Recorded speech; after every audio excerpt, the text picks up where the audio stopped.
Welcome back to my channel. কেমন আছো সবাই? আশা করি যে যেখান থেকে আমার ভিডিও দেখছো সবাই খুব ভালো আছো। আমরাও কিন্তু বেশ ভালোই আছি।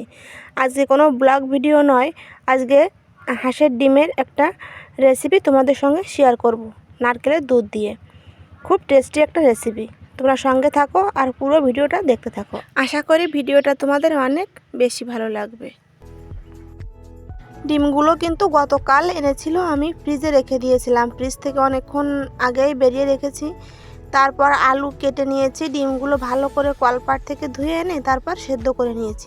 আর সেদ্ধ করে ডিমগুলো কিন্তু আমি ছুলেও নিয়েছি। দেখো এই যে ডিমগুলো এখন হালকা করে একটু কেটে দিচ্ছি যাতে মশলাটা ভালো করে ডিমের ভিতর ঢুকে যায়। আর এদিকে দেখো নারকেল কিন্তু আমি কুড়িয়ে তারপর হালকা গরম জল দিয়ে দুধটাও বের করে নিয়েছি। আর এই সাইডে দেখো গোটা জিরা, গোটা ধনে আর একটু গরম মশলা বেটে নিয়েছি। চলো তাহলে রান্নাটা শুরু করি, তোমরা দেখতে থাকো। আর রান্না করতে করতে চলে গেল কারেন্টটা। কি করব বলো, ফোনের ফ্ল্যাশ জ্বালিয়ে তারপর কিন্তু আমি ভিডিওটা করলাম। এই জন্য একটু অন্ধকার লাগছে, তোমরা একটু ম্যানেজ করে নিও। চলো তাহলে রান্নাটা শুরু করি। কড়াইটা একদম চকচকে করে মেজে নিয়েছিলাম। মাজা কড়াইতে কিন্তু ডিম দিলে একটু লেগে যায়, এই কারণে আমি কড়াইতে একটু লবণ দিয়ে ভালো করে মাখিয়ে নিলাম।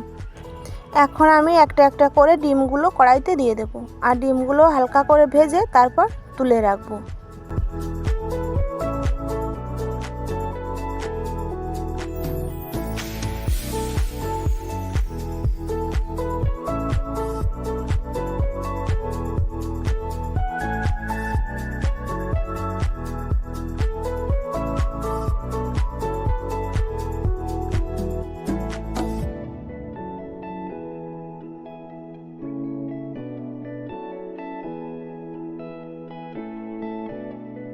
তারপর এখন আমি ফোড়নে গোটা জিরা দিয়ে তারপর আলুগুলো দিয়ে ভালো করে ভেজে নিয়ে মশলা দিয়ে সুন্দর করে কষিয়ে নেব। আর তারপর কিন্তু ওই নারকেলের দুধটাই দিয়ে দেব।